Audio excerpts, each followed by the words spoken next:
আসসালামু আলাইকুম। ব্যাচেলর রান্নায় স্বাগত জানাচ্ছি। আজ আমি রান্না করব বিরিয়ানি। খুবই কম উপকরণ দিয়ে এই বিরিয়ানিটি রান্না করব। কি লাগছে একটু জেনে নেই প্রথমে। প্রথমে মাংস প্রিপেয়ার করতে হবে। এর জন্য আমি এখানে ২ কেজির মতো গরুর মাংস নিয়েছি। তারপরে পেঁয়াজ কুচি নিয়েছি, মরিচ, টক দই, আদা রসুন পেস্ট, তারপরে গোলমরিচের গুঁড়ো, লবণ, এলাচ, দারচিনি, জয়ফল, জয়ত্রী, তেল তো অবশ্যই লাগবে আর হচ্ছে চিনি লাগবে। আমি রাঁধুনি বিরিয়ানি মশলাটা ব্যবহার করব। প্রথমে চুলাতে আমি তেল দিয়ে দিলাম, তারপরে তেজপাতা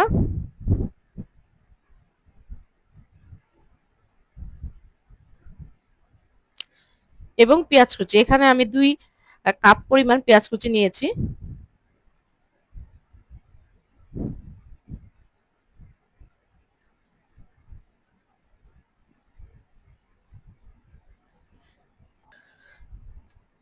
নাড়াচাড়া করব এবং বাদামি কালার না আসা পর্যন্ত আমরা নাড়তে থাকবো।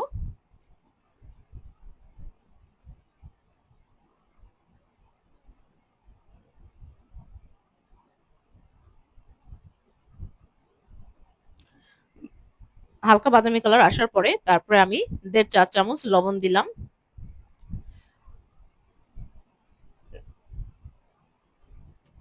২ টেবিল চামচের মতো আদা রসুন পেস্ট দিয়েছি।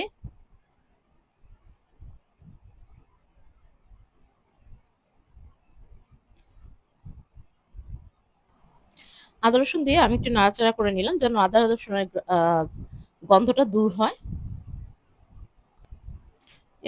আমি মশলা কষানোর জন্য সামান্য পরিমাণ পানি দিয়ে দিব।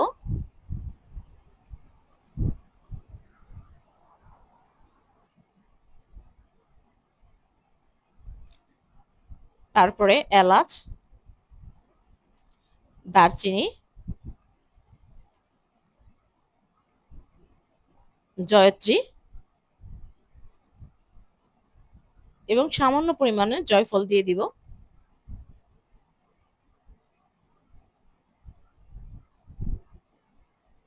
তারপরে আমি গোলমরিচগুলো ভেঙে নিয়েছি। আমি ২ টেবিল চামচ পরিমাণ গোলমরিচ দিব। এখানে আমি শুকনা মরিচের গুঁড়ো ব্যবহার করব না। তারপরে মাংসগুলো দিয়ে দিব।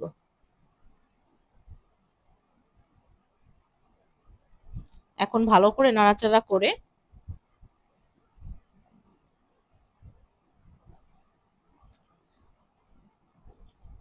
কাঁচামরিচগুলো দিয়ে দিলাম আর টক দই লাস্টে টক দই দিয়ে দিলাম।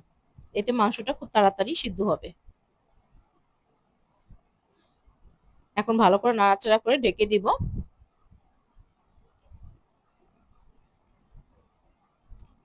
২-৩ মিনিট পরে আবার একটু নাড়াচাড়া করে দিব।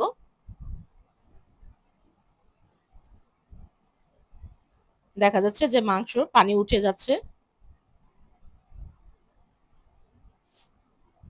এখন একটু রাঁধুনি বিরিয়ানি মসলা দিব সামান্য পরিমাণে। ১ টেবিল চামচ পরিমাণ দিয়েছি।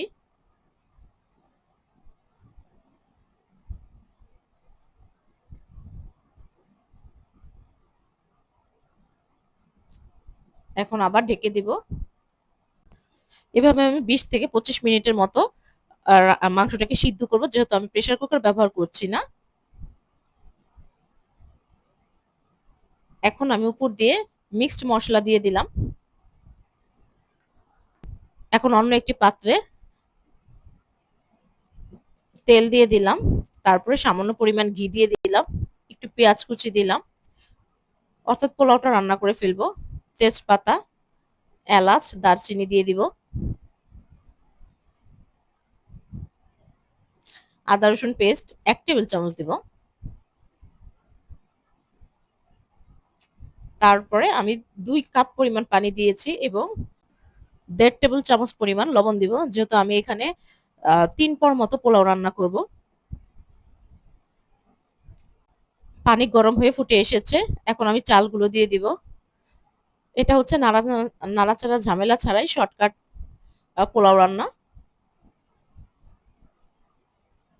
চালগুলো দিয়ে আমি ভালো করে নেড়ে চেড়ে তারপরে ৫ মিনিট ঢেকে রাখবো।